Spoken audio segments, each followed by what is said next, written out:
নিজের মেয়ের গর্ভ নষ্ট করার অভিযোগ উঠল আপন মায়ের বিরুদ্ধে। ঘটনার বিবরণে জানা যায়, আজ থেকে প্রায় 4 বছর পূর্বে কৈলাসহর মহকুমার পূর্ব ইয়াচেখাগড়া এলাকার ইদ্রিস আলীর সাথে বিবাহ হয় ধলাই জেলার ময়নামা এলাকার সীতা মিয়ার মেয়ে শাবানা বেগমের। বর্তমানে শাবানা বেগমের একটি পুত্র সন্তান আছে। অভিযোগ, বিয়ের কিছুদিন পর থেকেই শাবানা বেগমের মা বাবা শাবানাকে কুপরামর্শ দিতে থাকেন শাবানা যাতে তার স্বামীকে ছেড়ে চলে যায়। শাবানা তাদের প্রস্তাবে রাজি হয়নি, তাই তার মা বাবা প্রায় সময় বিভিন্ন চক্রান্ত করে আসছেন। শাবানা ক্যামেরার মুখোমুখি হয়ে অভিযোগ করেন, আজ থেকে অনুমান 4 মাস পূর্বে মিথ্যা অভিযোগ করে পুলিশের সাহায্যে তার মা বাবা শাবানাকে তাদের বাড়িতে নিয়ে যান এবং জোরপূর্বক ঔষধ খাইয়ে শাবানার এক আত্মীয় ও তার মা বাবা মিলে শাবানার 5 মাসের গর্ভ নষ্ট করেন। তারপর শাবানা পুনরায় স্বামী ইদ্রিস আলীর বাড়িতে চলে আসে। বুধবার সকালে পুনরায় শাবানার মা বাবা শাবানাকে ফোন করে বলেন তারা পুলিশ নিয়ে আসবেন। শাবানা যেন পুলিশকে বলে সে স্বামীর বাড়িতে থাকতে চায় না। শাবানা এও অভিযোগ করে তার মা বাবা তাকে সংসার করতে দেবে না বলে হুমকি দিচ্ছেন।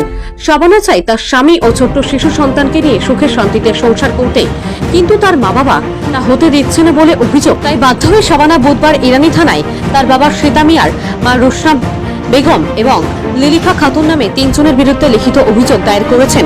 শাবানা তার স্বামী ও শিশু সন্তানকে নিয়ে সংসার ধর্ম পালনের জন্য বাধ্য হয়ে আপন মা বাবার বিরুদ্ধে জেহাদ ঘোষণা করে দিয়েছেন। যাই হোক, আপন মায়ের দ্বারা এমন আপন মেয়ের গর্ভের শিশু নষ্ট করার মতো গুরুতর বেআইনি অপরাধ করায় এলাকা জুড়ে তীব্র চাঞ্চল্যের সৃষ্টি হয়েছে। স্বামীর নাম, বাড়ি কই, বাবার বাড়ি কই, কি তো হয়েছে আপনার সমস্যা? সমস্যা আমার মা বাবা কোন যুক্তি দিন আমি যাইতাম কি আগেও আমার নিয়ে আফটাইছেন, বাদে আমার জামাই আনার গেছেন, তান্ডে আরো মায়ের বিট করছেন, বাদে আমি লুকাইয়া আইছি আমার আগে আমার নিয়ে আমার বাচ্চা নষ্ট করছেন তারা। কে নিছে? আমার মা বাবা আইয়া পুলিশ দিন নিছে। আপনার স্বামী আপনার মারধর করেনি? না। এখানে লইয়া যাওয়ার পরে জোরের বাচ্চা নষ্ট করছেনি? আপনার ইচ্ছার বিরুদ্ধে ওষুধ খাওয়াইছে? খে খাওয়াইছে? আমার মা, আমার মা টাকা দিয়েছেন, আমার শাশি নিয়েছেন। কয় মাসের গর্ভ আছিল আপনার? 5 মাসে। এরপরে কি তো এখান থেকে আইলেন কেমনি আপনি? মানে বাচ্চা নষ্ট করিয়া আবার নিয়ে লাইছেন? আপনার বাচ্চা আসেনি? এটা কই আপনার লগে থাকে? আর কিছু হয়েছে না আপনার? আজকে কেন থানাতে কেলে গেছেন?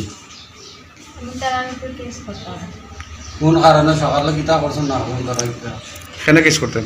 তো সকালে আমার মা বাবা ফোন করে আমার যুক্তি দেওয়া যাইতাম মানে স্বামী সারিয়া একবারে যাইতেন গিয়া বাচ্চা চলে গিয়া তারা শান্তিতে সংসার করতে দিতা নাই। এটার লাগে আপনি কেস করলেন? আমি শান্তি চাই সংসার করতে স্বামীর লগে। আর আমার ডকুমেন্ট পত্র দেন না তারা। আপনার কোন ডকুমেন্ট তারা দেয় না? এখানে পঞ্চায়েতে কোনো নামটা উঠছে না আপনার? আপনার ডকুমেন্ট পত্র লাগে কেস করতেছেন? কোন থানাত কেস করছেন? আমার নাম ইদ্রিস আলী। পাশের তাই না আপনার কি? আমার স্ত্রী। কিটা সমস্যা আছে? আজকে থেকে 4 মাস আগে হঠাৎ করে আপনি সন্ধ্যাবেলা আইয়া আমার বউরে আমার শাশুড়ি, কাকি শাশুড়ি, শ্বশুর আইয়া লইয়া গেছেন কি কৈছেন বেড়ানিত পুলিশ। আমি বলছি পুলিশ লইয়া আইলা এখানে বেড়ানিত বিদায়। তারা আমার বুঝাই বাজাইয়া লইয়া গেছেন কি গিয়া ঔষধ খাওয়াইছেন, খাওয়াইয়া 15 দিন পরে আমার বউরে তারা বাড়িতে পাঠাইছেন। পাঠানি বাদে আমার বউর খালি পেটো বেদনা করে। এরপরে ভগবাননগর হসপিটাল আমি লইয়া গেছি। লইয়া যাওয়ার পরে সোনোগ্রাফ দিছে। তখন সোনোগ্রাফের ডেটটা 3 মাস পরে দিছে। তখন সোনোগ্রাফ করাইতাম পারছি না।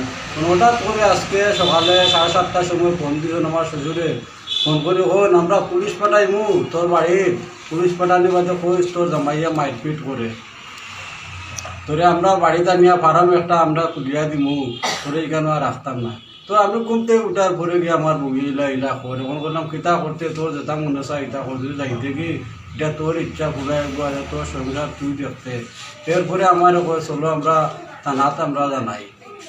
এরপরে আমরা থানার আলো হয়েছে, আমরা একটা উপযুক্ত বিচার চাই, আমার একটা সন্তানও নষ্ট করে একটা বিচার চাই আমি। তো আর আমার ডকুমেন্ট পত্র চাই, আমার বউ আমার বাচ্চাটারও আমি নাম উঠাইতাম, তাইরও নাম উঠাইতাম এখানে।